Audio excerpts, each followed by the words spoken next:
Yeah. It's the hardest. Talk around and disregard it. Strip you off the ground, show you what hard is. Standing strong and proud, nothing can knock it. Let's get it started. It's the hardest. Talk around and disregard it. Strip you off the ground, show you what hard is. Standing strong and proud, nothing can knock it. Let's get it started. Yeah, get your boots ready. We're about to go on a trip where we wrestle, nobody settling or calling it quits. You're here for the grit, bet you this stuff is amazing. You're stumbling, welcome to the bump in the apron. Step into it, the hardest part of the ring. Here to bring fun, yeah, and this art he's king. It's the best thing, making sure you don't tap out. Don't go soft with the hardest podcast out. And it's not just another one, it's clear. Off the rest, in this content, none contest. Take the nonsense off the steps. You know it's nothing but pure gems when it's coming off the chest. Get it? Now it's time to sit and relax. Get your mind blown away, ain't no skipping this track. Have you paying more attention, no listening gap. Get everything I ever wanted, no giving it back. Yeah. What's up, everybody? Welcome to the Apron Bump Podcast.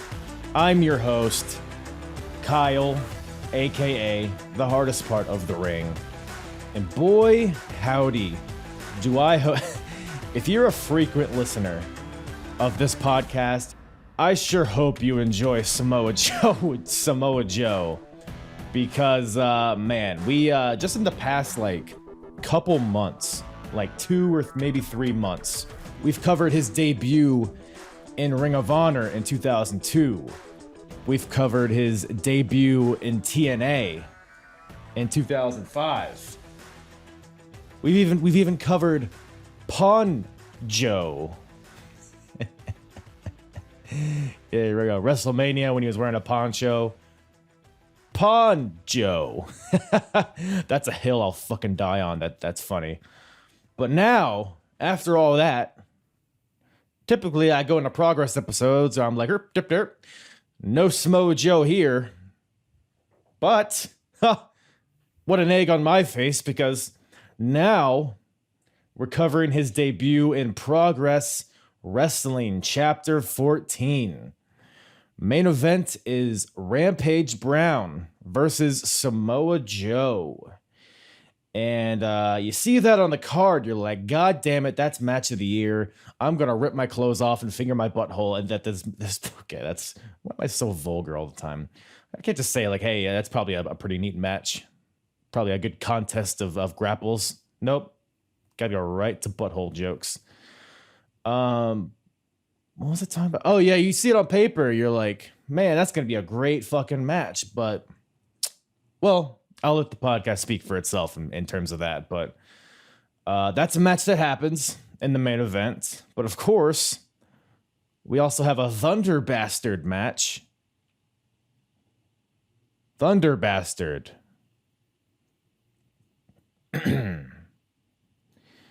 Yeah, I don't know what it means either, but it's a match that's called Thunder Bastard, and that's actually what the chapter's called. So I'm sure you Brits, it's probably some sort of reference, right? Maybe it's like is it Top Gear? Is it a Top Gear reference? Is it a cricket team? The Hogwarts Thunder Bastards? Is that what it is? But anyways, other than that, got Jimmy Havoc defending the Progress staff against Noam Dar, and there's a lot to talk about there, but a really good match there. A lot to talk about in terms of Jimmy Havoc and that whole storyline, as it typically, it seems like it always is with these episodes. Apparently, there was a World Cup before in between 13 and 14, there was some sort of World Cup that was held in the garage, which is what their earlier episodes or earlier chapters were in. And I didn't know this until I turned this chapter on, and previously on Progress, or whatever they said. But yeah, I need to start, need to add that to my spreadsheet, because now, and I'm going to mention this just in case, this is something that you guys want from me. So in addition to Progress, I'm also going to start watching WXW. I'm also going to start watching OTT here in a little bit as well. And I have a whole spreadsheet so I can keep track of the chronological order of everything. But the plan right now is just to keep on, is basically just to have Progress as my only one that I podcast on. I do have, other ideas, maybe some YouTube exclusive stuff for the other ones, maybe some bonus eps. So if there's something you guys want in terms of WXW, OTT, or any other UK promotion, holler at me and we can make something happen. But no spreadsheet required for you, though, because all you got to do, if you want to listen to all my previous Progress episodes, is go to apronbump.com, link in the bio, and go to the episodes tab, select Progress, and that'll give you all of my Progress episodes that I have done thus far, chapters 1 through this one, 14. So go check that out if you haven't already. Progress is one of my favorite things to watch, and I always love chatting shit. Isn't that what you UK people say? Chatting shit about some Progress Wrestling. So if that wasn't enough, very special guest today. Brought back Charlie from GetCho, I guess a regular at this point, huh? Charlie from GetCho, I let him out of my basement to record this episode. It's funny, so when we recorded this, which is a few weeks ago, pulling back the curtain, he had just gotten back from a vacation in Las Vegas, and I had a pretty long day myself. So we were both kind of punch drunk, I think, but it turned out to be one of my favorite episodes that I've done. Just a silly, silly time. As always with Charlie. So go check out him and GetCho. GetCho Podcast is on a hiatus right now, but they are returning very soon. So no better time to jump on the train than now. GetCho is one of my favorite podcasts to listen to. Very non-formulaic. A lot of really fun segments that they do. Their sweaty sessions are hilarious. But yeah, they make wrestling fun, which is who would have thought, right? Wrestling could be fun. Go check them out. And, while I'm plugging here, just real quick, because I'm very bad at this usually, been very lucky to appear on other podcasts recently, a bunch of them. So if one podcast a week isn't enough hardest part of the ring for you, go check me out on various other podcasts. I'll try to link them in the description if I am not a forgetful asshole. Go check me out on Smacking It Raw. Check me out on the RA Era podcast, where we just did a watch along on a Velocity episode. Go check me out on Universal Wrestling Podcast. It was a SummerSlam predictions episode, but we talk about a lot of evergreen content on there. So definitely still a worthy listen. Also check me out on Wrestling Should Be Fun. Their episode from last week. That was just a hilarious time, and just like GetCho, very unique in their presentation, but a great listen as always. And yeah, I think that's about it. I've been a whore lately, just sucking podcast dicks all over the place. But speaking of dicks, time for me and Charlie to get into it. Progress chapter 14 with myself and Charlie from the GetCho Podcast. Where do I even freaking start, dude? Okay, so I just went to Vegas, and the trip was awesome. You know, I can't complain about the trip at all. Yeah.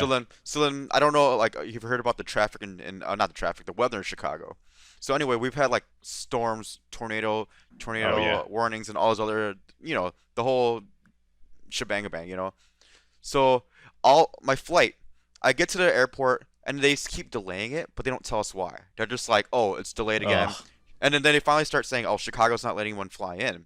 So then they'll be like, oh, we pushed it back 10 minutes. Oh, we pushed it back 20 minutes. I don't know what I would rather have. Would I rather have them tell me we're flying on an hour, or hey, we're gonna go out in 10 minutes. Wait, nope, another 10 minutes. Wait, no, another 10 minutes. Rather just no. Yeah, right. Instead of having your hopes and dreams ripped away from you. So then we get onto the plane finally, right? And then we got on the plane, and then right before we leave, they go, okay, Chicago's not giving us the go ahead to fly again. So now we're on the airplane for another 2 hours. And and then at this point, I'm hungry. So I asked the stewardess, hey, can I get some food? And they're like, oh, we don't serve food anymore on these because of COVID. Right. And I'm just sitting here, I'm about to bite the person next to me. Like, what the holy shit? So like, and, like, so then I'm just like, all right, whatever. So you kind of deal with it. After 2 hours of not knowing what's gonna happen, they finally say, hey, we're ready to fly. So we're like, all right, we go. So we're on this trip, and then like, sure enough, like, I have the biggest stomach ache at this point. I don't know why, but I have so it's like another agonizing 3-hour flight. Menstrual cramps. Pretty much. I mean, I think it's that time in a month, so it's like. I forgot my Midol. So anyway, oh, I hate when that happens. So then I don't even know what that is. I just heard on what's that movie? I think it's something that the hens stick up their vaginas, I think. So I don't need Midol. I mean, it's worth a try. Let's see what happens. Couldn't make anything worse, I think. Does it go in the butt? Anyway, so it's always yes. So I get to Chicago, right? By the time we get to Chicago, first of all, Uber is like $80 for a regular $30 trip. So like, what the hell's going on? Sure enough, there's no Ubers available at all. You keep clicking on it, and there's no Ubers. So we're like, all right, let's go to taxi. And what time is this? This is 11 o'clock at night now. Oh, okay. And it's in Chicago, right? Yeah. So there should be like a ton, right? Yeah. Oh, yeah. Very normal. I think, and everybody around. And then here's what happened. Apparently, every single one of the flights came in at the exact same fucking time. So now everybody and their mom is looking for a way out of the airport now. So anyway, we're in the taxi line, and then I shit you not, like the taxi line is going decently fast, but it was long enough where we waited another 3 hours in the taxi line. So then, Dude, so it was that's awful. It was horrible. We're like standing there the whole time, not knowing when we're gonna get a ride home, looking for other ways. Like, should I rent a car? Should I call somebody? All those other bullshit, and it's like so aggravating because you're just ass tired. You've already been delayed 3 hours, so it was a bitch. So then I have work the next day. Get like 3 hours of work. 3 hours of sleep. Go to work. Boom. Whatever. Come home next day after work. Take a quick nap. Sure enough, weather's still bad. Water out, electricity out. So the next night I can't sleep because it's ass hot, and like, and so I'm like, I just wanted a good night's sleep, and there's no water, and then like, sure enough, like I tell my wife, hey, no water, and she goes, oh. I'm like, why? And she's like, I'm on the toilet. I'm like, no. So like, we gotta, like, we can't flush our toilets, and then that was it, and like the night sleepy, like shitty sleep. So like right now I'm going off of like literally like 7 hours of sleep in 2 nights. Right. So I'm just like, fuck. So hey, how you doing? Hope your day is good. Bro, I mean, I didn't have the days that you had, Yeah. but I mean, I'm drinking coffee at 7:30 p.m. So that tells you There you where go. I am right Enough now. said. But My bad to go on that rant, but it could have. please. Yeah. yeah, there's nothing worse because I've had that too, where it's like Atlanta airport always fucks me for some reason. I don't know what it is about Atlanta, but it's always a day long thing if I ever go through there. Your Atlanta is like my Charlottesville, or like same thing. No, Charlottesville? No fail. I go around there. I'm like, why am I stuck here again? Did you end up you were telling me about a job around there, right? It fell through. Like my Right. qualifications, like I was kind of like hoping they would take me with my qualifications, but I wasn't like, I didn't have the right degree because I was looking as a statistician job. So it's like, I'm like, but I'm good with stats. Like, Did you send in a headshot with your resume? yeah, but it was Chow Yun Fat, so. Well, that was a miscalculation on your part, I guess. I mean, who else? I mean, I could have put Jet Li. He's a handsome fucker, but Yeah, you could. or the guy cast from that, right? was it Crazy Rich Asians? Oh, oh my God, I know who you're talking about. It's like Ching Ping Bong or something, right? Like, close enough. I think I ordered that in Vegas actually. Oh yeah, it's delicious. Yeah, so Well, go for it, dude.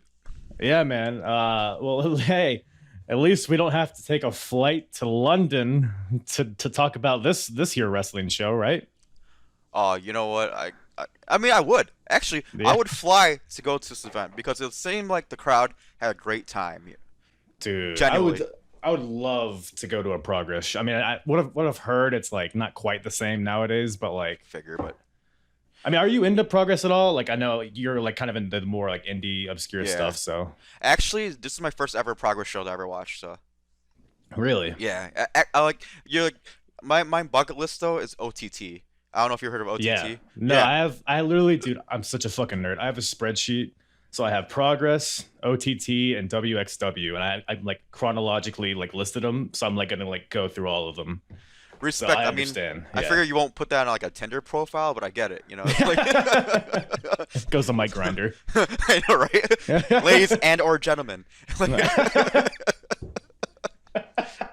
no, I hear you, dude. Like OTT, like they have an atmosphere like that matches no other. Like their crowd is so lit, so it's like the only real match I saw was David Starr versus Jordan Devlin. Yeah, I think that's like the main. It's like those two plus Walter. They have like Yes. a like differing kind of feuds that kind of intertwine. I think Like that's like the main Ospreay, thing. Like he was a mainstay. Like British strong style, they come Yes. through for a little bit. But I think it's like right before NXT UK, so I don't think they do too much there. But Yeah. dude, yeah, UK wrestling's like one of my favorite things. And in the have you ever world. been to London? I have not. I want to though. That's like one of my top places. Have you? If you like fish sticks, like I love fish sticks in my mouth, Yeah, there in you and go. around my mouth. what I meant to say is fish and chips. My bad, but like, Oh. I was with you. but the gay community there is awesome. Anyway, yeah, no, London's amazing. It's like very like, it's very, how can I say it? Everyone there was pretty friendly for the most part, and it's very diverse over there. So, and it's a different world over there. I'd go back in a heartbeat. Right. Yeah. Right. People getting street fights and they're throwing European uppercuts and All putting, the time. snapmares on people. All the time, like you see them ball up their fists, but only to hit them with their bicep for some reason. Dude, I never see it coming. It's the damnedest thing you'll ever see. It's like, you want to get hit with this or this right here. This is William Regal and Johnny Saint Yeah, right. butt naked in the street. I don't know why they're naked. So anyways, Progress. Grinder, baby. Yeah. What would William Regal's grinder name be? Don't Don't you have like a real username? man's man. I'm gonna act like I don't know. Huh? Oh, man's man. A man's man. Yeah. Or the low. No, he would get more hits with it as the lumberjack. Yeah. Right. Lumberjack. Isn't Yeah. that like a? Is that an otter? What's an otter? Isn't that like a? I think it's like a skinny, hairy person. I don't know. I only know the animal. You know what? I'm not gonna Google. I'll Google it after this. Put it. I mean, do I it already on have notepads Urban on. Dictionary. I'm sure you'll get something good. You know what? I'm gonna do it. Oh, you're gonna do it. What do I type in? Otter gay? Gay otter? Just don't put it on Google. Oh, what's it like? It's like X videos. What is this? Guide to gay men's body types. All right, I'm gonna get down a rabbit hole if I. Let's pretend it's a hairy small gentleman. Oh my I don't think I'm an otter. Oh, God, I don't think so. I'm either. But Yeah, very smooth. Very smooth, you see. if you woke me up and told me I'd be talking about this, I would be like, nah. Well, speaking about naked gay men, so Samoa Joe is on this show. And Do you know something that I don't? Like, oh, sorry, that's my fantasy and reality. Oh, get okay. Mixed, yeah, it kind of gets tangled sometimes. Just like my pubic hair. But Get so the we got fuck outta Progress. So, but yeah, you said this is your first Progress show, Ever. and I'm like kind of going through it chronologically. So I'm only a few shows in. Okay. But it's like quickly like progressing. But it's like already like I think they're like 2 years in or so. But they've already had like they have Samoa Joe on this show. They've had like Finn Balor and Adam Cole. Nigel McGuinness came in and did like a referee spot for like it's already like a huge thing, and they're already like so early into it. So it's definitely something I recommend if it's like because you have the account now, you know where to find it. So I won't abuse it. no, please do abuse me. Will do. You guys hear it here, folks. So Yeah. where's my strap on? You know, I have my kendo stick here. I don't know. I had an ECW show the other night, but it's still ready just in case. So. That's funny. That's a nickname of my dildo. But anyway, That's why they call you Sandman. and I have an alcohol problem. So Yeah. Living the gimmick, working yourself into a shoot. dude, man, I'm progressing. Yeah. Oh God. All right. Let's see how many. We got a little ticker on how many times we worked that in here. Oh man, I hope it stays at 2. Well, I doubt it. So progressing into the so they recap at the beginning of the show the Progress World Cup, which was like a single elimination tournament, which I didn't even realize happened. because I've just been going by chapters, but apparently there's like a whole like 2-hour thing. But it's just I think it's an 8-man tournament, and the winner gets a title match, which Noam Dar ends up winning, and he beats Rampage Brown in the finals. So the consolation prize for Rampage is that he gets to fight Samoa Joe in the main event. So I feel like everybody won after that tournament. What are your thoughts on Noam Dar? He's like low key one of my favorites, I think. He is. He's I don't know. He just got that certain something, like he just. I don't know how to explain it. I guess like an X factor where it's like he just knows how to play the crowd. Yeah. And like even like in this match, he shows versatility. Like he can strike, he can wrestle, he can do like he can fly a little bit. So he's pretty good. Right. And he's like a natural swagger to him. Yeah, and if he was on Grinder, he'd probably get some calls. Oh man, I mean, is he not? do we know? Oh, he's dating Alicia Folks, right? Isn't that the thing? Oh, is that for real? Oh wait, it's from I the. don't know. Oh yeah, I don't know. I was just memeing for a second. That was a little bit of fun. That's pretty good. But I mean, like this is the first time I ever heard of his finisher being called the Champagne Super Knee Bar. Yeah. I was like, brilliant. Yeah, I think it's a pretty new thing at this point. It's funny because he was in the first. I think he was in the first match ever in Progress, and he is such like he's still really young here, but he was extra twinkish like in the beginning. Like he was even skinnier than he is here, and he had like the long shaggy hair. Okay. Great stuff.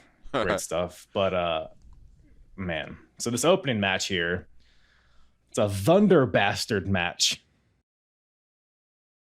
Okay. No, I'm just like shaking my head because it's like I don't know the context. I don't. Yeah, I don't either. Okay, good. Because I'm like saying like you get to be the Thunder Bastard. I'm like, oh, okay. That means do I get pegged by somebody? Like what? I think so. Yeah. They didn't make that clear, but considering the winner, I wouldn't doubt it. But so yeah, I don't know what Thunder Bastard means. I'm sure there's a bunch of British people listening to this yelling at their devices, but it's probably like a football thing. Maybe like whatever. Harry Potter, but. So it's essentially, the rules of the match, it's an 8-man match, and it's essentially Aztec Warfare, which you're familiar with, right? Lucha Underground? Yeah, of course. It's a Royal Rumble, but you eliminate people by pinfall or submission, basically. And the winner gets a title shot, and I think they said it's basically like a Money in the Bank scenario where you can like cash it in whenever. I think they like explicitly said like it's like Money in the Bank, which is funny. Like they're just kind of leaning into it, but so that's the stakes in this match. Let me ask, how many people in this match did you know going into it? Let me think about it. I kind of took note of who was in this match. I know two of them. Yeah, just two. Yeah. Is it Will Ospreay and Party Marty Skrull? Party Marty Skrull. Party we'll Marty. Yeah. Oh god. We'll get to him. Oh yeah. But Yeah, I only knew the other two. Everyone else was kind of like who? So yeah. Yeah, I'm looking at it, and I guess because Wild Boar is in NXT UK. That's like the only one you would have a hope of knowing had you not watched Progress before. But nah. But even with this match, if you look at the names, it's like if without context, which what I did not have, you look at the names like, man, this is like the most least intimidating fight you'll ever hear about. Yeah. Like, oh my god, this Joey Lakeside's about to come out to fight Styx. Joey Lakeside. He's gonna fight Styx, guys. Come watch my show. And Mike Hitchman might show up. Oh, I never realized how doofy of a name Joey Lakeside sounds like a guy that invented an app or something. There you go, Grinder. Yeah. Constant threat, so to speak. But so the match starts with Joey Lakeside and Paul Robinson. So Paul, he up to last show, he was like this plucky underdog babyface guy. Like he was really I really enjoy his in-ring work. Like he's like a kind of like a smaller Aleister Black. Like he has like all the kickboxing elements to his stuff. But at the last show, he turned heel and joined forces with Jimmy Havoc's group that he's building, which I guess is called Regression. Isn't that fun? That's horrible. Isn't that fun? It's Progress, right? It's okay, I get it, but it's like at the same time, like, well, once again, without context, I'm like, yeah, we suck. Yeah. And we will continue to suck more. Yeah. But so we got the two skinny fucks starting out the match. So, and then you might be asking, how did Paul Robinson turn heel? Well, he turned heel on his tag team partner, who happens to be number 3 in this match, Will Ospreay.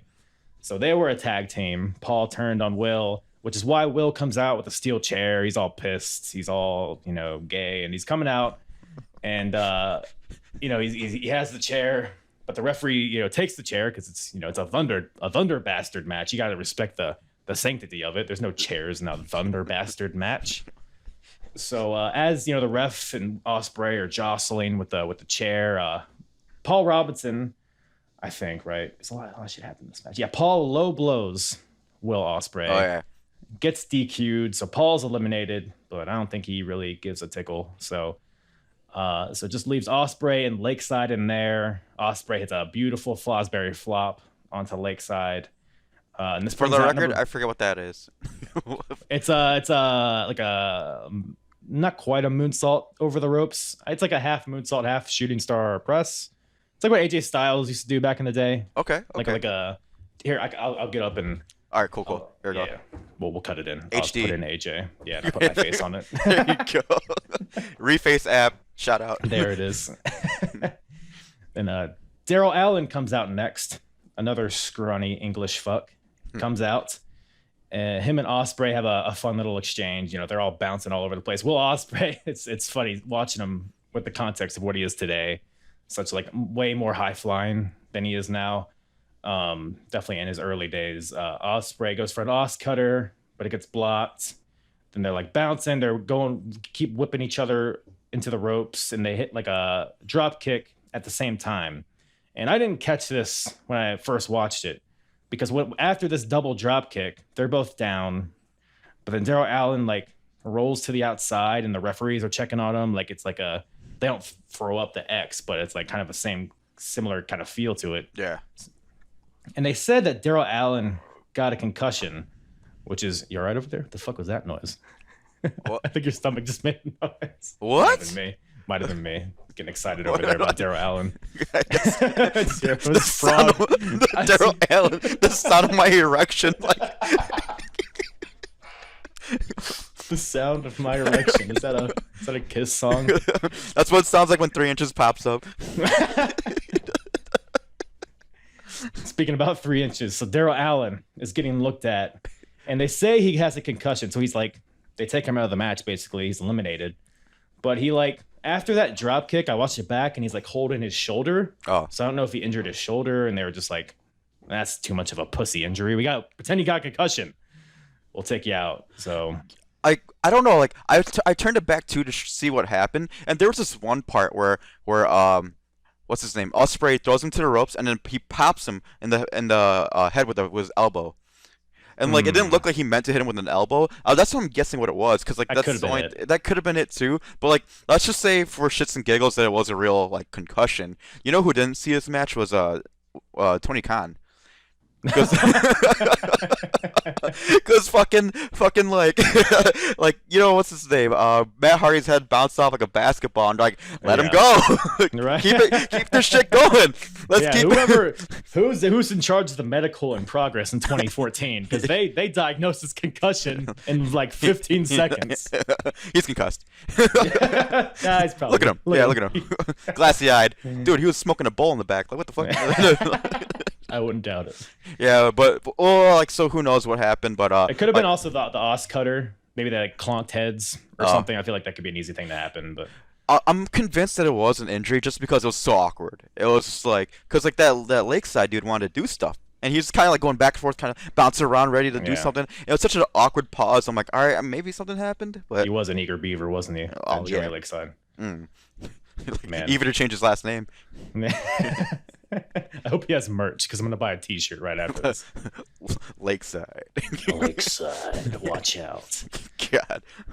So yeah, it's this weird, awkward energy after that, and out comes Danny Garnell with this weird Dave Matthews music. So it's even a weirder energy. Comes out, but it's so funny. It's so quiet, and he quietly comes out. Nobody reacts to him. Danny comes. He gets in the ring and just fucking murders the guys that are in the ring with suplexes, like Rick Steiner, like let me just suplex you and drop you on your head. Because he was in there. Ospreay and Lakeside are the ones in there now, so these guys just get obliterated by Danny, who has some henchman with him. I guess that's a story that's going on. I don't know. But then out after that comes Styx. It's your first time watching Styx. Yep. Not in the gay context, but in a wrestling context. Yeah. It's like, what are your thoughts on Styx? not a damn thing. I didn't get anything. Like, you know what I mean? Like he did a little, like, I don't know what to say, because, like, I mean, in the match he's obviously big and he's strong, and he's like, you know, so it's like, okay, he could do some power stuff, but, like, other than that, like, I don't, it's not like I want to see him again. You know what I mean? Like, but he has 2 X's in his name. Like, I was surprised he can go 3. Yeah, might as well, right? You're almost there. I don't know. He has the mohawk, like, it would work. So. Oh God, but no, I mean, like I said, he did some cool things in the match, but it's like forgettable.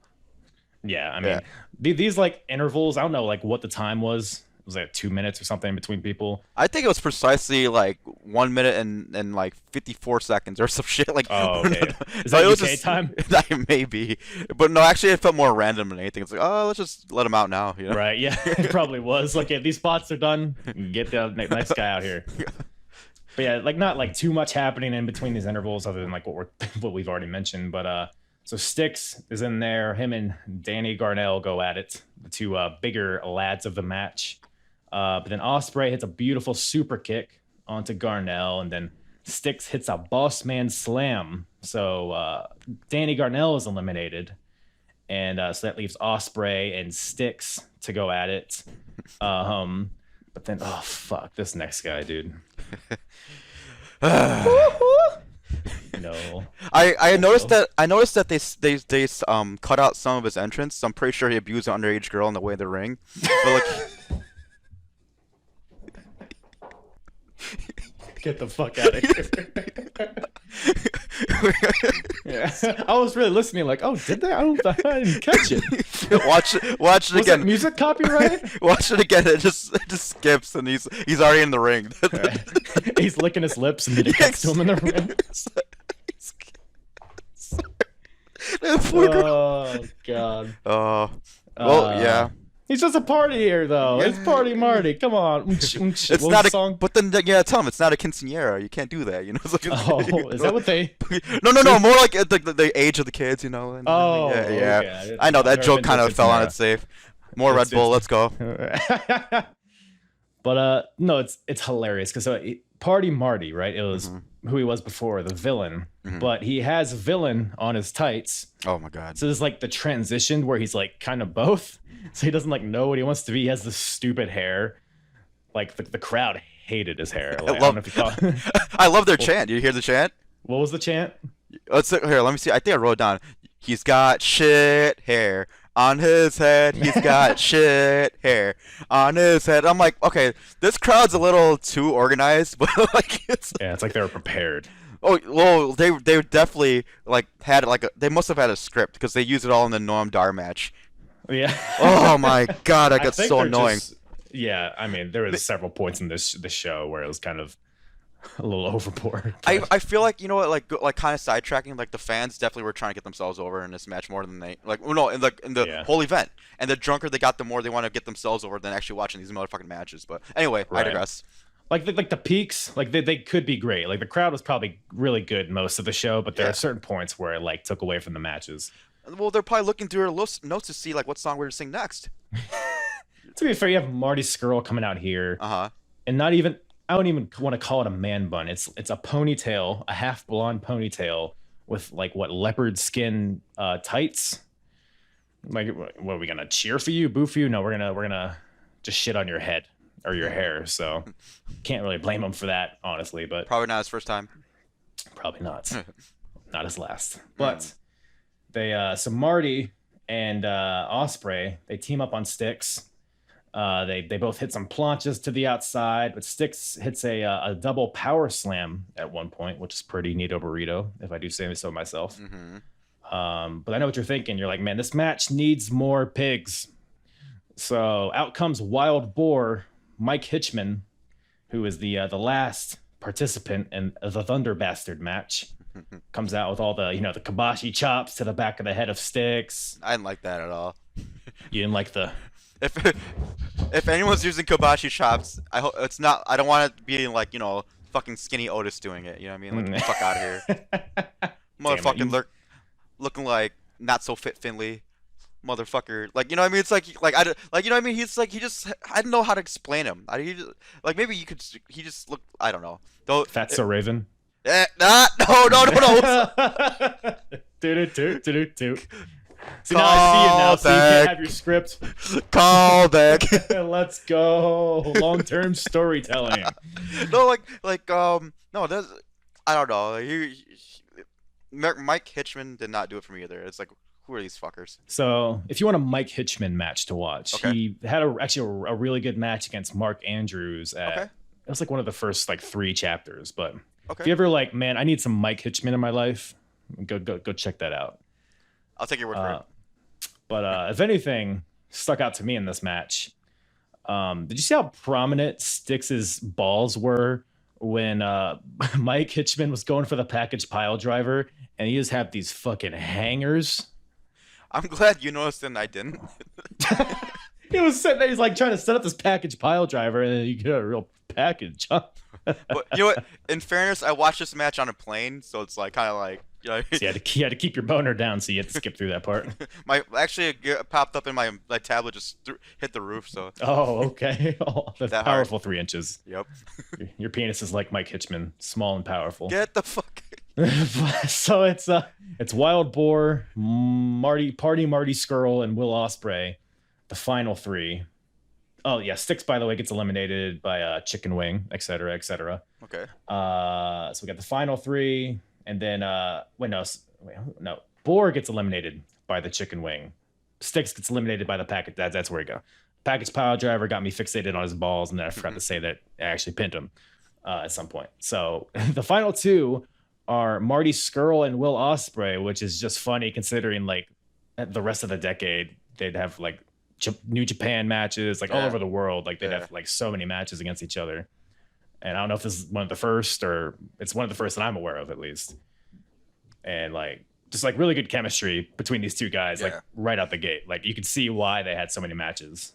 Yeah, like later down the road. This match definitely picked up like at the end of it. So I guess they saved the best for last. In hindsight, maybe it should have just been a singles match between those 2, but 100%. But maybe a lumberjack with 6 lumberjacks around. Oh, you mean 6 Thunder Bastards? Oh, see, there we go. Stay outside. But ultimately, Marty Skrull goes for like is it Mahi Straw Cradle? Okay, is that? I usually just say it fast and hope nobody corrects me. Well, goes for a Mahi Straw Cradle, but Ospreay prevents him from rolling through. So Ospreay gets a quick roll up out of nowhere, and Will Ospreay wins and is the Thunder Bastard. So that's pretty a little tick on his belts. Does that mean he's dropped that Thunder now? Thunder Down Under? Oh no, I was trying to call him a bastard, but no. I see. That was too smart for me. Let's cut that out. Let's try it. 3, 2, 1. No, I'm fucking with you. But yeah, anything else on that match? Not a damn thing. It was pretty much like an 8-man. This match should have been better. Like, you know, with 8 men, you could have got 8 guys going balls to the wall, higher fast pace. But and this one did the whole like WWE style of like use somebody selling like death while 2 other guys go at it. You know what I mean? Right. So it's like it could have been good, but it was all right. You know. Yeah, I was when I saw this on the card, I expected like a scramble kind of match where everybody's gonna be in the ring and just doing crazy shit. But it was fine. Yeah. But like you said, it could have been better, I think. Yeah. But won't shit on it too much. Yeah, we got Will Ospreay and Marty Skrull, so little taste. But man, how do you transition from that? Well, with an open challenge from Madman Manson. You familiar with this guy at all? No. Let's leave it at that. Why don't you just keep it that way? Yeah, right. He's basically skinny Grado. If you didn't get that from the match. Did Grado used to like roast people on the way to the ring?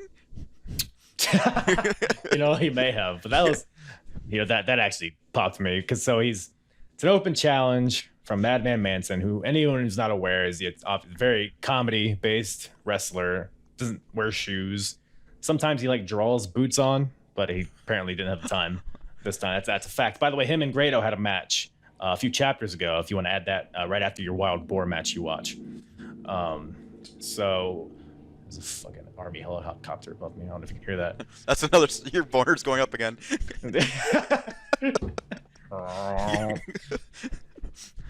Speaking of boner, we got Mikey Whiplash. Or sorry.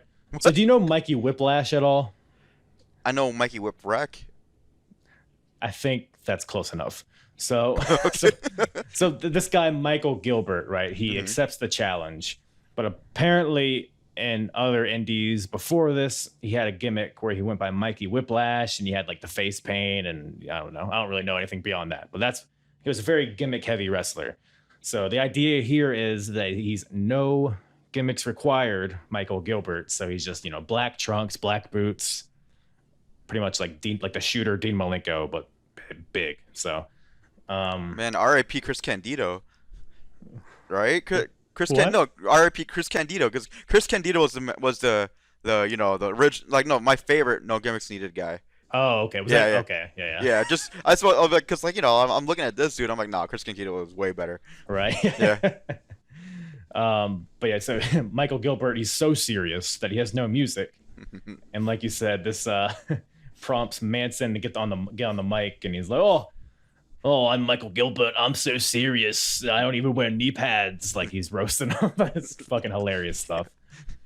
But this is where the crowd and their heckling kind of I appreciated it because they were doing a Gilbert get like all throughout the match. But that like plays into it because you have the comedy guy versus the ultra serious guy. Yeah. So you have that clash. So I think it worked in that sense. Michael Gilbert puts Manson in an arm bar, and Manson's like, I don't know how to reverse this, and the crowd's like, hit R2. I love that shit. R2. That was so good. That was genius. Like, how do they all like coordinate that though? Like you said, must be they turn the page in the script. That's what happens. But yeah, it's not really a match. It's pretty much Manson just shitting on or Gilbert shitting on Manson the whole time. Manson does get some offense at the end. He grabs Gilbert's nipples and twists them. Starts to mount a comeback, but Gilbert grabs him and puts him in an STF, and Manson taps immediately.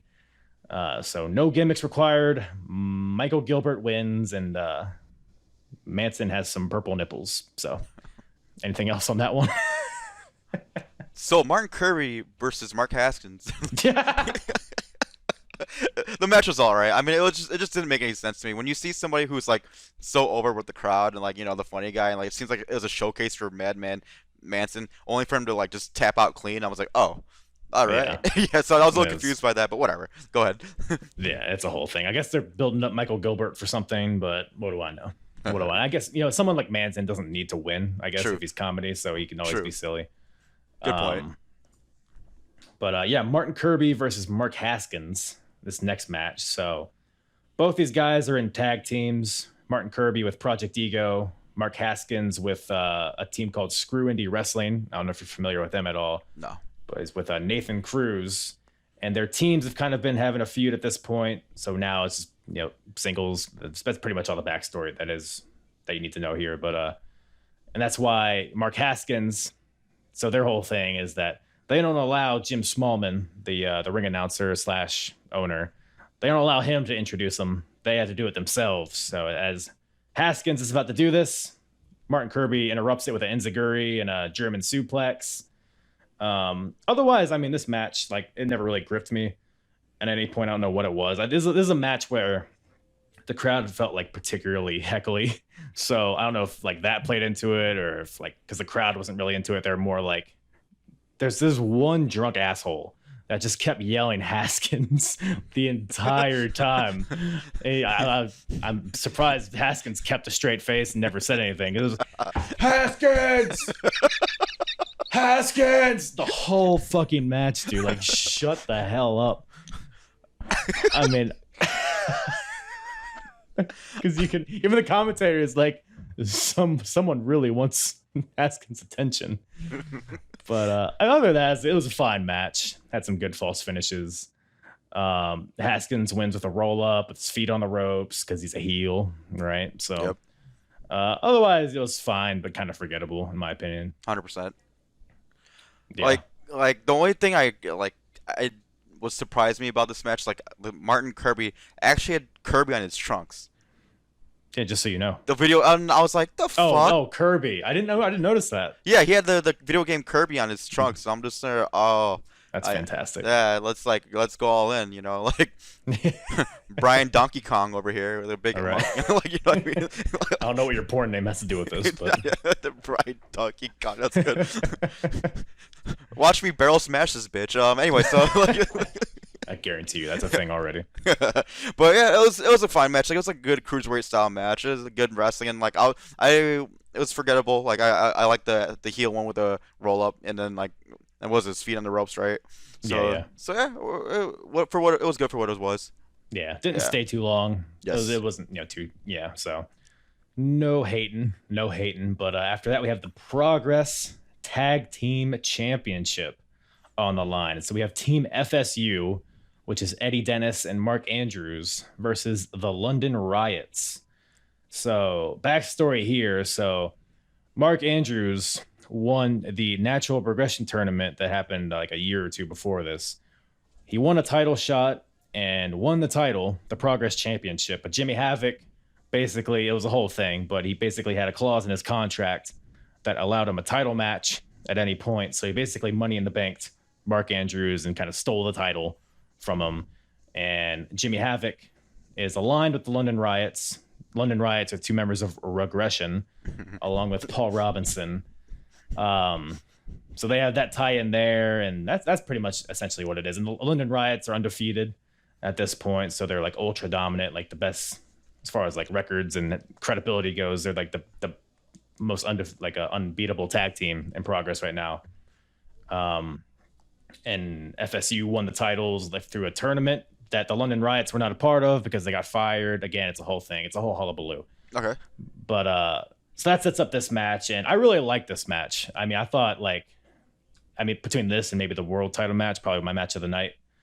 Like it starts out with Regression coming out and attacking FSU in the beginning, like really putting them in peril. And then I love like the London Riots hit their finisher like right away. Like, oh my God, is this going to be over? Like one of those deals, but it's a 2 count.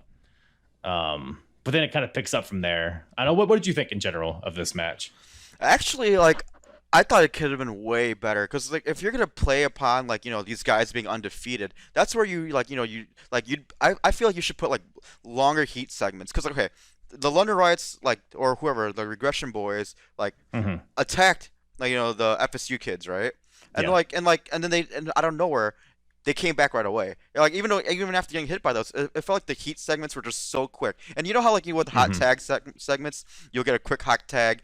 Then the heels like stop this hot tag and then another hot tag again, and like this one they just didn't you don't build that sympathy for the faces because it's like it was so many like okay we're gonna beat them up for maybe like a minute or two, then they'll do a quick hot tag and it kind of like devalues that hot tag, you see what I'm saying? So it's for me I might be looking too much into it. I just thought that this match was like I actually liked it, even though I'm like shitting on it. Same time I liked it, but it could have been so much better. It could have had that feel where it's like, can they beat them? 1, 2, oh my God, they almost and it just kind of like ended like with like a wet fart. I mean, they did a good job of that whole like back and forth tag team moves, like in and out, no like good pacing, everything was fine. But then like they could have played with that story so much more. And I was just thinking like, oh, what if? Because you already had that attack, so use it, beat the shit out of them, make it seem like they have no chance of winning, and then like you said, it ultimately didn't really play into it. Like you could have just not basically might have well as not happened, Pretty much, like it was still a good match. Don't get me wrong, but like I thought it could.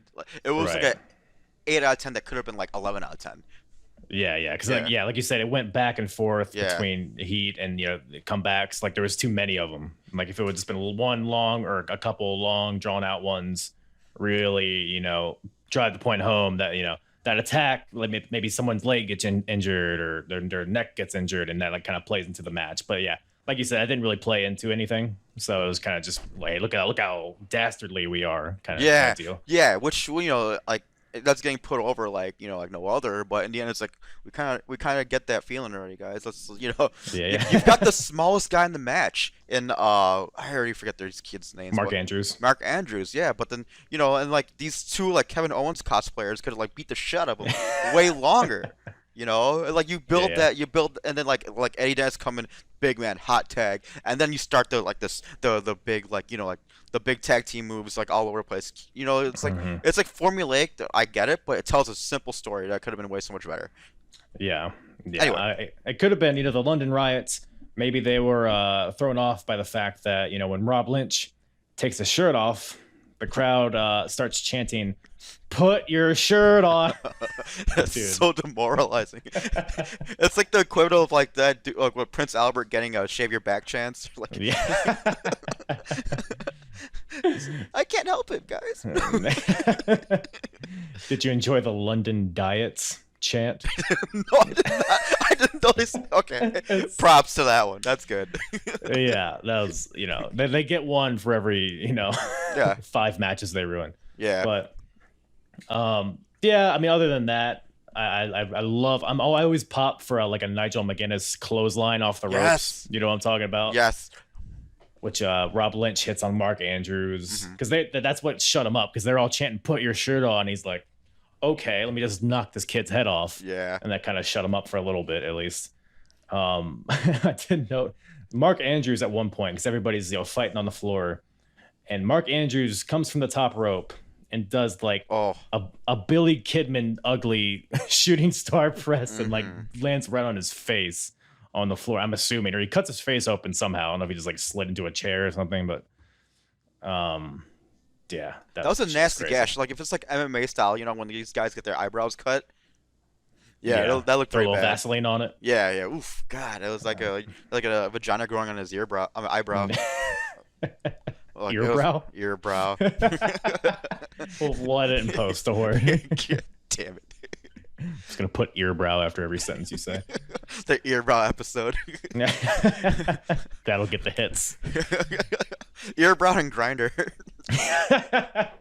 Wrong hits. Like what? No mention of Sunny Kiss? What the fuck? I mean, seriously, man.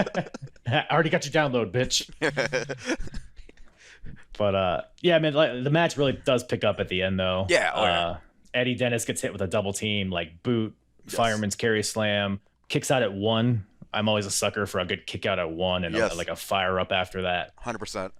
But then FSU hits their finisher, which is Eddie Dennis's next stop driver combined with a stomp from Mark Andrews, and that I bid on that one. I thought that was the finish, but it was only a 2 count. Yeah. It's a lot of good false finishes towards the end. There's a moment where they all like slowly get up into each corner and they're staring each other down. But that's pretty much where the finish happens, because they all kind of like attack each other. Eddie gets knocked to the outside, and then Rob Lynch tosses up Mark Andrews, who Mark Andrews then catches James Davis with a Hurricane Rana kinda for a roll-up victory out of nowhere. So FSU wins and gives the London Riots their first loss in progress. So yeah, like the finish was kind of, like you said, it's kind of a wet fart kind of finish. It kind of like what? But otherwise, ultimately, I like the match. Yeah, me too. I liked it a lot. And like you said, it picked up, and then going back to what you said earlier, like the false finishes were convincing. It was which is funny because like the false finishes were more convincing than that Hurricane Rana. It's like because it was botched. It was botched a little bit too, so it's like, is that a Hurricane Rana? Oh, match over. Oh, all right. But to give them credit, the crowd was into it, and that's all that really matters. For sure. Like you make the crowd happy. The crowd was like all solely behind FSU. And that's all you can really ask for. So. Right. Yeah. So. But after that, by the way, before we get to the next match, what do you think of the titles? Oh, you mean the yin yang thing?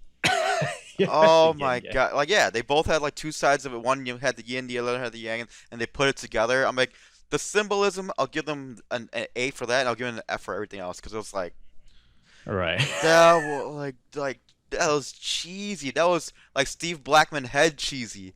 That was bad. Like, thank you.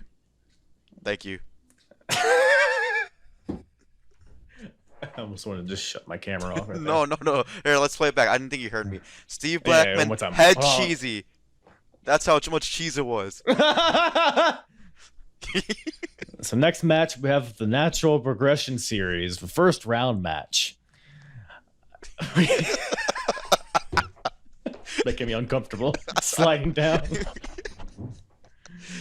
So we got Pastor William Ever versus Ali Armstrong versus Chuck Mambo. Can you describe these three guys to the people? All right. Chuck Mambo to me looks like a skinny ram from the movie The Wrestler. Oh, I thought you were gonna say Skinny Rambo because his name's Mambo. Oh no! Get off my podcast. No, so, like Randy Robinson. Yeah, I don't know if you saw the movie. Oh yeah. Anyway, so he looks like him. Ali Armstrong, he's just like shorter guy, and like was he wearing like a Chad Gable like Yeah, he literally looked like you went to a high school and picked the first wrestler you found and threw him in a match. Yes, that's great. And like he did this dance before. It was like, well, I don't like he was doing like a river dance, like when they called his name. Can. Yeah, he was doing a can, and I was like thinking like, oh my god, this is Rob Gronkowski cringy. It was bad. That's who he looked like. He looked like Rob Gronkowski a little bit. Like if he wasn't a type of dryer or something, but like yeah, and then the other guy was Pastor William. He was basically he looked like Jesus. He did. He looked like he straight up looked like Jesus. So like they definitely played off of that. So and he had a cross over his balls. Did I didn't notice that. I'm like, so they're like, if like I was raised Buddhist and someone put like a picture of Buddha like on his cock, I'd be like, man, fuck this show, man. like come on, man. Man, if anybody's listening, that's a character waiting to happen. Right? Like put like some like religious like symbol on your nuts. Instant heat with me. Hey, look, did Tensai not do that? What's that? Did Tensai not do that? That seems like something he would have done. I mean, I don't know. Tensai was just a heat mag, like get off my TV, Xbox heat magnet. Yeah. Shout out Xbox. Did when I saw Chuck Mambo, the first thing I thought was that he looks like when DX and the Nation were feuding back in the day. Yeah. And they were doing that little promo. DX was, then you had Owen Hart dressed in like the caution tape and the big nose. Like that's who Chuck Mambo looked like. That's pretty good. That's pretty good. I'm thinking he looks like a kind of if Machine Gun Kelly like lifted a little bit. Ooh, yeah. Right? That's a good one. Yeah. Especially like current Machine Gun Kelly who's a little androgynous. Is the word? I don't know. There you go. But he's got Megan Fox though. Oh my god. Stupid toe finger Megan Fox. Get out of here. Have you seen her fingers? Or is it no, it's her toes that are weird. Or is it her fingers? I have not. Somebody call in. Let us know. Please. But so yeah, we got basically these three guys are all Oh, I'm getting word. It's a dick. Thank you. Thank you, people in the tower. Or whatever. So yeah, this is like three. So I guess there's a show called Endeavor, which is kind of like the NXT to Progress is like WWE. It's like a lower level, and that's where these guys have been more prominent. I guess I haven't really watched it, but maybe I'll start. Who knows? But this Natural Progression series is designed to give like newer guys a chance to shine, and the winner, like I mentioned with Mark Andrews earlier, he won and got a title match. So and that's whoever wins this will get the same kind of deal. Other guys that have been in this one, like Pete Dunne in the last show, he moved on, and somebody else, Flash Morgan Webster. So like guys that we've seen that are pretty prominent nowadays in certain ways have been in this. So it's pretty neat. But yeah, like you said, Pastor William Ever just getting pelted with Jesus chants the whole match. I thought it was freaking hilarious. Let's go, Jesus. Jesus sucks. It's fucking great. Out of context, if someone walked by that hall, it's a rough one. Let's go, Jesus sucks. Hey,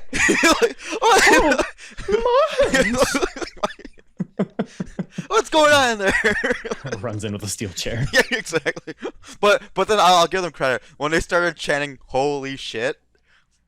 Oh fuck! I didn't catch that. That was pretty good. That was a chant with layers. I'm like, you guys got some. Okay, That's smart. I like that. And then like fitting like the Jesus hits a crucifix bomb. Of course, that's his finish. A cross power bomb. Yeah. But that was probably the main spot I actually remembered. One, for the name, and two, he actually did like crucifix that motherfucker over the top rope onto a bunch of people onto the floor. Right. So that was pretty cool. There were like security guards that were set up to like be crash pads, basically.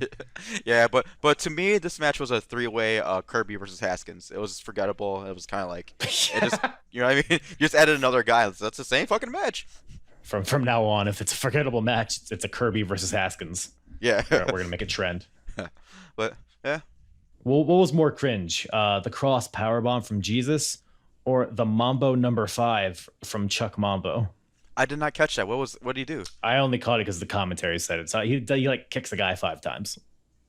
I'm gonna let you take a second to digest it. I know it's hard to kind of grasp. There's a lot of layers to it. Mambo number 5. You know, like the song. So apparently after the match, like that's where I found out there were 3 new guys. So they get a pass. But now you go back to that Mambo number 5 shit. Then no one, while training this kid, tell him it's not good. Fuck you! I love it. It's good shit. Ow. Like it's like just keep doing it, man. Like we'll call it Mambo number 5. It's brilliant, you know. Oh god. But yeah, like of these 3 people, like you have Jesus and Mambo. I feel like were the guys that were most over. But you have the third guy, who I don't even know how to pronounce his first name, Ally Armstrong, gets like a win with a bridging German suplex as a Pastor, because Pastor does the power bomb to the outside and he's distracted with all that and then gets Germaned out of nowhere. So Armstrong gets the win and moves on. But like you said, these guys are all trainees. Yeah. So with that in mind, like I can appreciate not just like having a decently worked match, but having like strong characters, you know, whether or not good, bad, or indifferent. Like they're trying something. They were memorable. We spent how long on like how that Mambo dude looked like. So I mean, I guess he's doing something right. Yeah, goofy looking asshole. Yeah. But yeah, it was okay. It happened. Yeah. And that's for sure. So but after that, we had the Progress Championship on the line. And by the way, did you catch that the championship is that staff? What? The big staff at the Eagle. Yeah. That's the title. Oh, I just thought that was like something that Jimmy Havoc brought to the ring. It would work, but no, like Ligero won it. He was the first champion, and then Rampage Brown won it. So you have Rampage Brown holding up this axe, and then Mark Andrews won it, and now Jimmy Havoc has it. Oh my God! Okay, so I get it now. So this place cool. is known for their like, you know, random things as you know, championships. Yeah, because a belt. That's hack. Let's get this eagle and put it on a stick. well, I'm thinking about like, you know how back in old school Ring of Honor where Nigel McGuinness would come out with an iron. Like that's the championship right there. And when it gets like an iron. Yeah, he would come out to the ring with an iron. Just because. And there's no reason for it. If you look under the iron, there's a UK flag. Just because. So like it was like. Is that like a stereotype? I don't know what it was. I remember him saying in an interview once that he said like, "Oh, I just wanted to bring an iron to the ring, so I just did it." You know what? It's Nigel McGuinness. I'll give him a free pass. I'm sure. Yeah, of course. I'm sure there's brilliance behind it that I just can't grasp. For every single lariat he hit, I forgot about that dumb bullshit. So it's we good, Nigel. Be good. Yeah. But, yeah, that staff is a championship, huh? Okay. Yeah, and eventually they get belts. Okay. They get rid of the stupid shield that's broken in half, and they get rid of the staff. But I don't know. I think it sticks around for a while. I'm not really sure. I try to like keep myself in the dark about like what happens in the future. But yeah, it's a thing. It's a thing that happens. But this match here, so we got Jimmy Havoc defending his staff against Noam Dar, who we brought up previously, won the tournament to earn this shot. I really like this match. It had like an old school kind of feel to it. Mm-hmm. Like, I guess that's really Jimmy Havoc and his style, because he's normally the deathmatch guy, but he's kind of transitioning into this more like traditional wrestling style. Mm-hmm. It has the whole thing with his regression stable.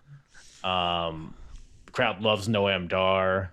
Yeah, I mean, I really like the pace of this match, because like especially in the beginning, it was like kind of slow, mm-hmm. but that slow build, like it's kind of like the tag match like what they could have done. Like it was a Yes. slow build. 100%. So like when things happened, like Noam Dar had a drop kick. Like it was a good drop kick, but it was a drop kick. But the crowd like went up to their feet because it had been building for so long. And so it was like a great moment. And then they do the same thing, and Jimmy Havoc hits like a clothesline out of the corner, and the crowd's like, "Oh, fuck you, you cunt," or whatever they chant. Yeah. But stuff like that throughout the match, I really enjoyed. Yeah, same here. I like those like a little clash of styles where you got one doing the cruiserweight style and the other guy doing like kind of a strike base, like ground and pound sort of deal. Like he's on the ground, gonna keep stomping on his ass, and like it was a lot of like the whole like Jimmy Havoc's like, all right, I can't let him get this air based offense, so I'm gonna wait for the suicide dive. I'm gonna cut him off the pass, and I'm gonna and then I'm gonna change the momentum of the match. And it did, and like I like how they like kind of the match was going all over the places in the ring, outside the ring, and they even like took it like to this little balcony area where like they did a little spot where I think it was Jimmy Havoc who got flipped over the railing onto a bunch of security, and then Noam Dar comes in with a tope. So anyway, like they do a lot of stuff and they're all over the place, and this one was another match where it's like, man. Oh, and you know what? Like after watching this match, I was just thinking, if WWE, I know going on a tangent, but if WWE would commit to their cruiserweight division, my God, like head it with Adam Cole and like Ricochet or something like that. You had like I keep calling him Samurai Del Sol, but you had Kalisto, and like you got stars like you have people like Tozawa, or you have like Kyle O'Reilly, Roderick Strong, Kushida, Ciampa, Gargano. Like you can go on all day. Even AJ Styles would be a part of it. Bryan Danielson could have been like. Daniel Bryan could have been like one of those guys. Like if they had their like paws on someone like Pac, it's like, damn, they commit to this. Like, and then like look at Conor McGregor. He shows you don't have to be the biggest guy to be the biggest star. Yeah. And like for sure. And that's real life. Like it's like how many roids did you take today? It's like. Oh, you good? Anyway, sorry, tangent. But no, I'm glad you brought that up because I've been screaming like into the void for them to do this because they have 10 hours a week. Programming just WWE. Like they can't have like an hour or two or even less than that to have like a cruiserweight division. You can treat it like how TNA used to treat the X division, where it wasn't like a lower tier, but it was like a different kind of thing. Like it was his own division. Like they could easily do that, like with the people we named. Like they have so much depth, and that's like beyond the 205 Live guys, which I guess they don't really have any anymore. But like unemployment line, we'll wait 90 days to see these guys again. Yeah. But I'm sure those guys, whatever, Ari Sterling or whatever, they could have been effective in that too.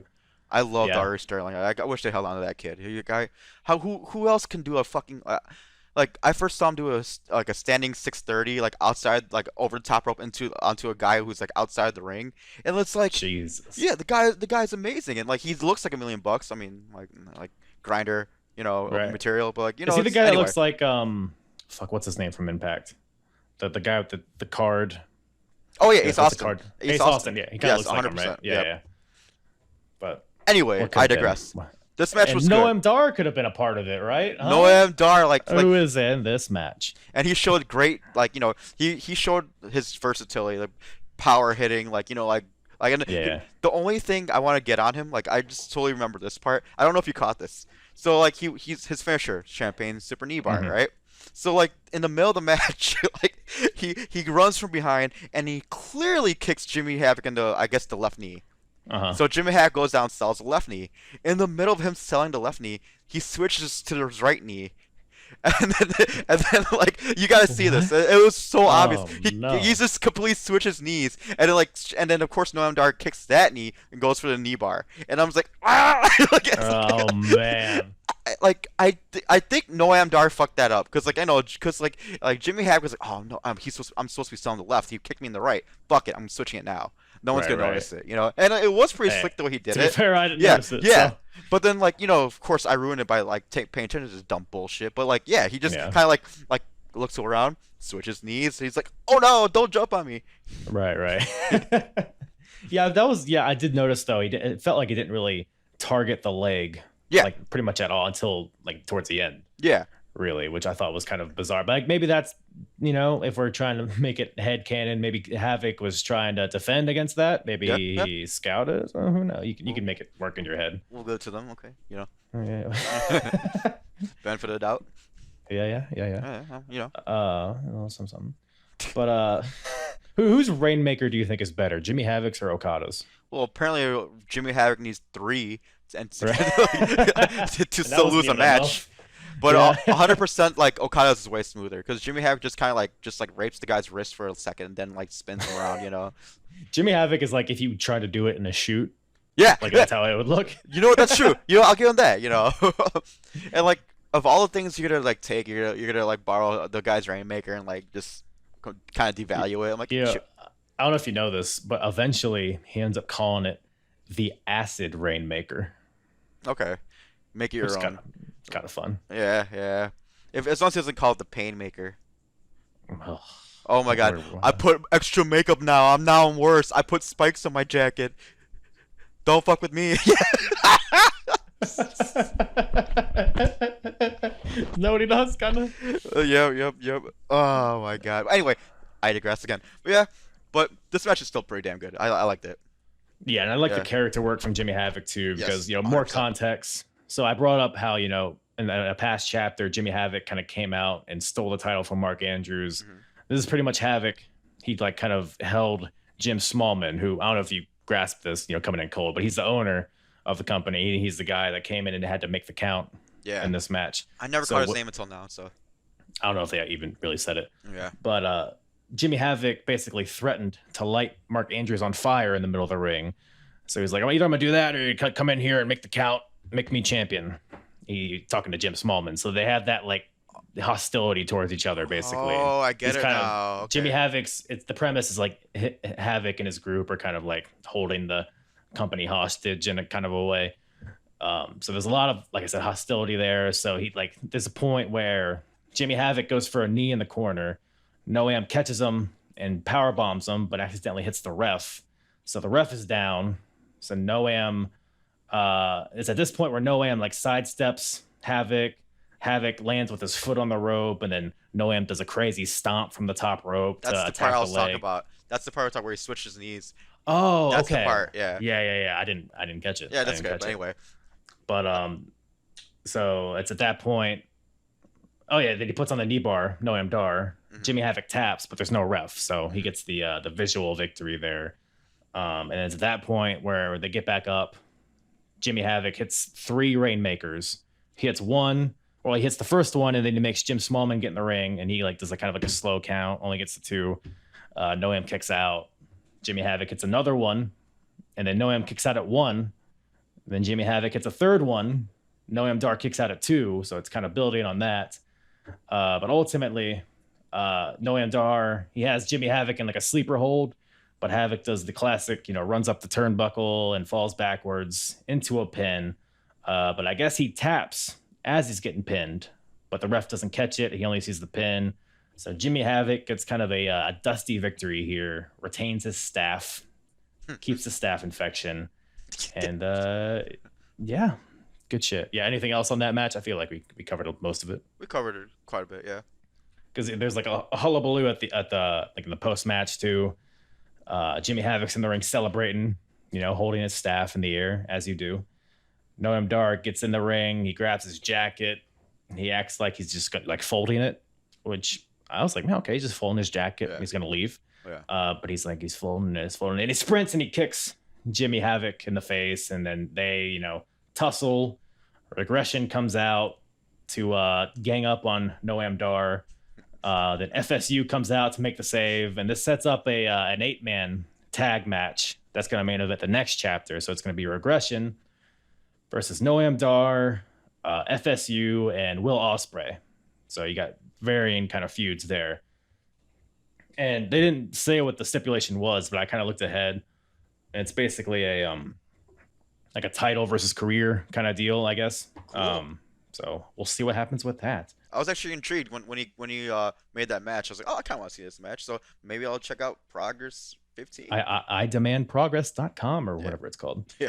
.uk something. I just thought it was kind of funny where like you got the guy getting beat up. Noam Dar's getting his ass kicked. So some guy runs limping to the ring.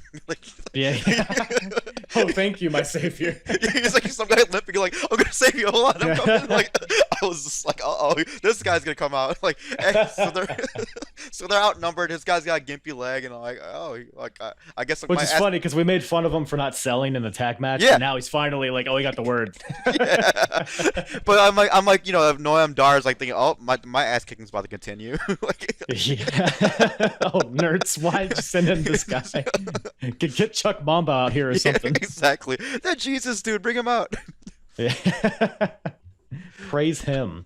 But man, that brings us to the main event.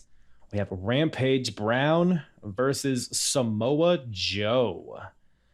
I'm gonna be honest. This match, I kind of expected more from this match. Thank you. If I can be honest. Yeah. I thought the same thing, but I'll let you continue. But yeah, so Joe's here, right? So he comes out. I guess he's still in TNA at this point, which I was surprised because it's 2014, and I meant to research this. When does he debut in NXT? It can't be much farther after this. I thought it was like 16. Okay, it could be. You could be right. Yeah, you know what?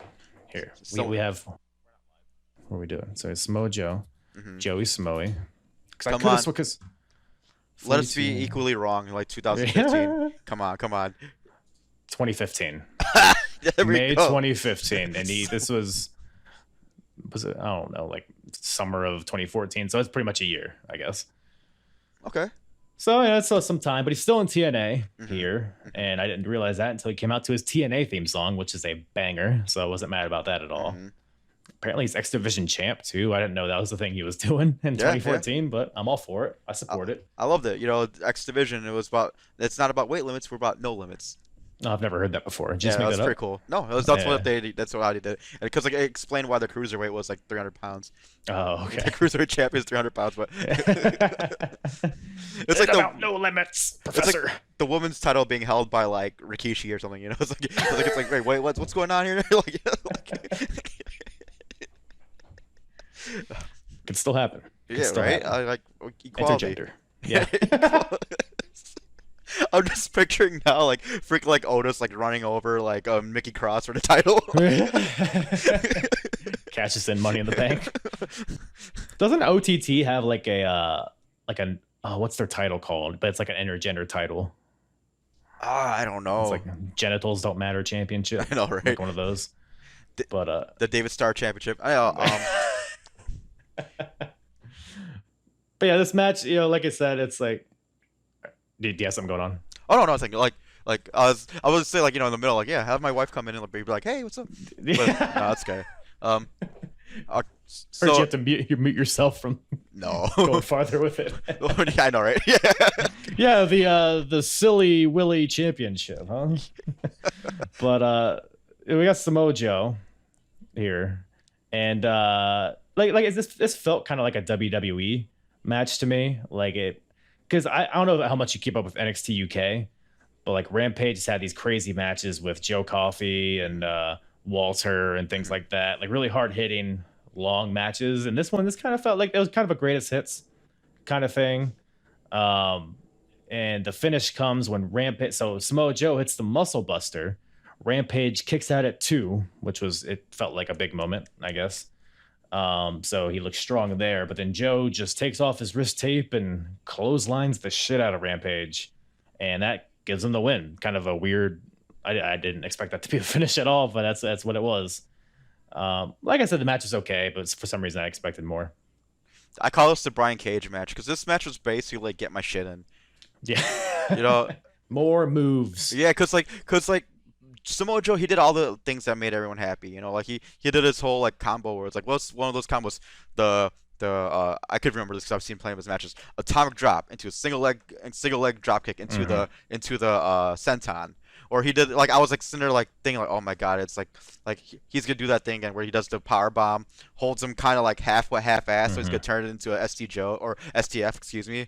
And like it's like for me it's like, oh my god, this is like a Bret Hart like cookie cutter like formulaic get my shit in match, and I'll give them credit because like Rampage Brown did some good stuff. He did get some offense in, but it just never felt like Rampage Brown had a real chance. He never really threatened him. So it's like it was kind of like what is this match? And the only way Rampage Brown truly got over is because 1, he hung with him for so long and he didn't get killed in 2 seconds, and 2, he kicked out a Muscle Buster. Yeah. But everything else was just like, hey, Samoa Joe's here, like, give me my $500 and they'll send me on my way. You know, it was like, I hate to, it's probably way more than 500. Don't get me wrong, but like, you know, like I was thinking like Joe versus Kobashi. I don't know why. You know what I mean? I was thinking like this is gonna be insane because like the precedent was set earlier in the night. Even the 8-man tag had some real powerful hits.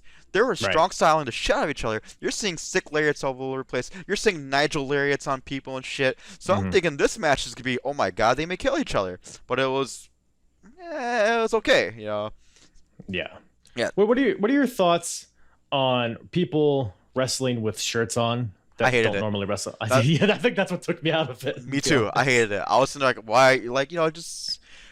I don't know, like with Kevin Owens could get away with it because that's just how he has always looked. Oh, no, yeah, there's Kevin Owens, Homicide, Tommy Dreamer. There's guys that wrestle in shirts. Yeah. But then there's guys like Sting who like my God. only keep their shirt on when they don't give a shit. So it's like, hey, I don't care about this match. So it's like, we're like nitpicking that aspect, obviously. Yes, 100%. It's a nitpick. It's a real thing because we shared that opinion. I didn't like it. I really didn't like it when he like kept it on. I was like, I want to see that delicious body.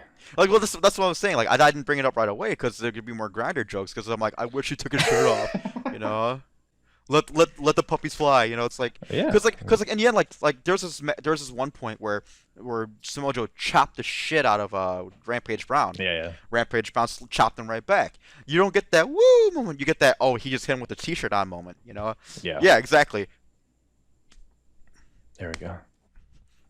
Well, it's like what is that? Chop each other. SNL heart attack like. I just want that. But like once again, it's like, you know, you got all the greatest hits from Samoa Joe, and then like same thing, like to go to the ending, like he put over the company, he put over Rampage, so at least you can hang your hat on that. Yeah, the crowd was into it. I suppose they were still into Rampage. Yes. I mean, Rampage at this point, from thus far, he's been super strong. Like, he was a champion. I don't know, who did he lose to? He lost to Mark Andrews in like a fluky kind of way. But honestly, other than that, I don't know if he's really lost. But yeah, I really expected him to beat Joe here. But you brought up like the post-match stuff where like Joe gets on the mic. Yeah. And this is when we realize why he's here, is to basically promote British boot camp, which was a thing that Impact did. I've never seen it. I don't know. In my head, it's like a Tough Enough kind of deal. I don't know if that's what it is, but it's a way less cool BBC video. Yeah. What was the name? Oh, Donkey Kong Jones or something. Yes. Whatever we said earlier. Brian Donkey Kong. There it is. Donkey Kong Jones. Anyways. That's the MMF version. Okay, go ahead, dude. No, I have nothing after that. So, British boot camp. He fucking Samoa Joe, then Oprah's the crowd, and he's like, everyone who's in attendance tonight, you know, keep your ticket stub because you get into British boot camp free of charge. It's like, yay. Like, fucking, we're going to see Rampage versus Grotto on TNA. So it's like, oh my God. Neat. Can't wait. Did you see how many people in the crowd start looking in their pockets to see if they still have their tickets? Like, no one moved. They're like, "Oh, all right." Oh yeah, right. Is the bar closed? But then Joe invites Rampage too. I don't know if he's gonna compete on it or if he's gonna be a judge, whatever it is. But yeah, and then Joe celebrates, does his little, the Joe deal, and then the show ends. So. Brings chapter 14, Thunder Bastard, just the title of the chapter, to a close. Yeah, ultimately, you said this is your first Progress show. First ever. Overall thoughts? How are you going to name your show after the first match? Yeah. It's their titles, like, they're all like British, like humor, like, I don't know, like inside jokey kind of stuff. So I don't know. Monday morning quarterback. I would have called it Undefeated and then had that tag match as the final match. Oh, they should hire you. Like, I mean, like, I was just like, because like in the end, it's like, or it's like, or Joe does something. Yeah, like, just Joe. Joe's here. So Joey Samoa. So if he's Samoa Joe, what would be your wrestling name? Like, just off this Samoa Joe theme. You know what I mean? It's like, Because I'm thinking like, am I like Thai Charlie or am I like Thai guy? Yeah, Thai guy or like Chicago like Windy City Charlie. I'm trying to. Why are you acting like you haven't thought about this with promos into the mirror? Like, you want to mess with Windy City Charlie? I'm gonna blow you away. I'm gonna blow you so hard. Man, you're lucky that I want you to plug your show. Otherwise, I would just end the recording right there. Which I appreciate. Thank you so much. I'm still somehow part of the GetCho Podcast. Once again, we are a barber show. Walters? Barbara Walters? Barbara Walters 2020. What a turn, huh? We're like a barbershop store feel where we are four friends, lifelong friends. We talk about wrestling. We don't keep it too serious. We don't keep it too formulaic. And at the end, we always play a game. Like we'll do like wrestling. Like we just incorporate wrestling in it somehow. Like we'll do jokes. We'll do poems. We'll do like sports related stuff. We're all big sports fans. Anyway. We're also called the GetCho Comedy Podcast because three out of four of us are pretty damn funny, and I am on there too. So, if you guys are interested, like we love to hear from new people because we just love everybody. So let's go GetCho Podcast at GetCho Podcast. You can find us on Instagram. You can find us on Twitter. Thank you for having me on, Kyle. You are the man. Thank you so much. Like I love doing this show because like you always take me back. It forces me to like open myself up to like new shit, you know. You're always, because you're like so versatile, so you can like I could bring you on anything and you make it great. So I try, dude. I try. Or we get through it, I guess. Yeah, like it's like agonizing, but it's okay, Yeah, it's fine. I'm kind of like looking at my watch waiting for it to be over. Listening to erection noises. It could have been just an hour of that, honestly. But anyway, sorry, dude. Once again, thank you to Charlie from the GetCho Podcast for joining me on this episode. Such a great time, as always, with Charlie. I feel like we could just we could have a good time just talking about caterpillars doing missionary on our fucking, I don't know. Go check out GetCho Podcast. Info in the description. Listen to them wherever you listen to podcasts. When you got four Asians at a barbershop, and then they comes out a podcast is what you get with GetCho. This is the words from Charlie. I'm regurgitating him. But yeah, that's about all Daddy has for you. apronbump.com for all of my episodes. Subscribe to my YouTube. Subscribe to my OnlyFans. All that shit. All the usual suspects. So have a blessed day. Brush your teeth, wash your ass, shave your scrotum. I'm hard. Talk around and disregard it. Chip you off the ground, show you what heart is. Standing strong and proud, nothing I guess. Let's get started.